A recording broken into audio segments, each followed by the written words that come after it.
important pour travailler la détente, mais dont je connais pas vraiment le nom en fait. Ce qui est assez pratique avec cet exercice, c'est qu'en plus d'être très efficace, vous pourrez le faire quasiment partout, il vous demandera aucun espace. Pour le réaliser correctement, il faudrait vous surélever un petit peu pour avoir les talons dans le vide en fait. Alors on peut éventuellement le faire directement au sol, mais bon, je pense que c'est un peu moins efficace. Essayez surtout d'avoir une amplitude maximale et de bien contrôler la descente. Alors pour ce qui est du nombre de répétitions, c'est vraiment en fonction du niveau de chacun.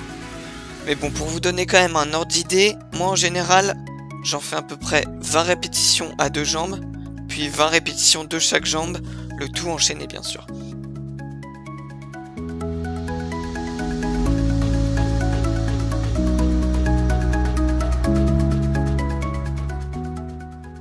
Dans un deuxième temps, vous pourrez vous entraîner avec des fentes explosives ou jump splits en anglais.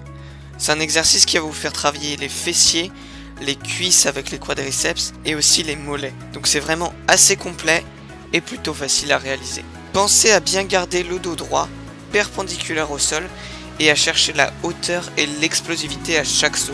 Là aussi vous devrez contrôler la descente et éviter que votre genou touche le sol.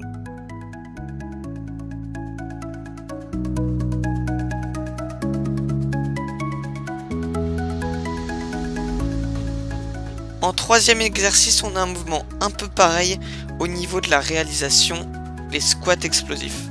Par exemple, il faudra aussi chercher vraiment la hauteur avec votre extension, tout en gardant le dos droit et en contrôlant la descente. Alors cet exercice fait davantage travailler les fessiers et les cuisses, mais fait aussi intervenir de nombreux autres muscles, notamment des jambes, mais aussi des abdos. Donc il est vraiment très complet et je vous conseille vraiment de l'inclure dans vos séries d'entraînement.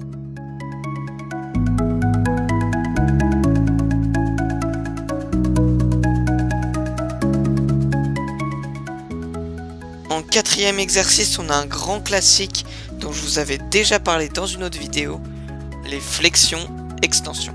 Donc voilà, je ne vais pas m'attarder trop dessus.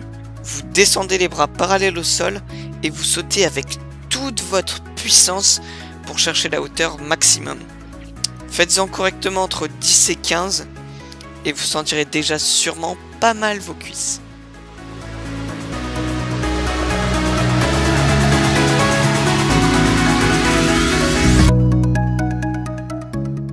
Et enfin pour finir, je vous propose un sprint qui devra vous arracher les jambes.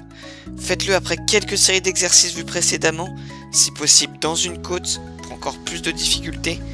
Mais surtout, n'oubliez pas, qui dit sprint dit vitesse, et qui dit vitesse dit explosivité. Et voilà, donc avant de finir la vidéo, je voulais vous dire que vous pouvez toujours vous lester si vraiment les exercices vous semblent trop faciles, mais attention, soyez bien prudent avec la charge de travail. Moi je vous conseille de vous exercer un jour sur 2 au maximum pour éviter les blessures éventuelles, et surtout retenez bien que c'est avec la régularité que vos efforts vont payer. Allez, nous on se retrouve dans quelques semaines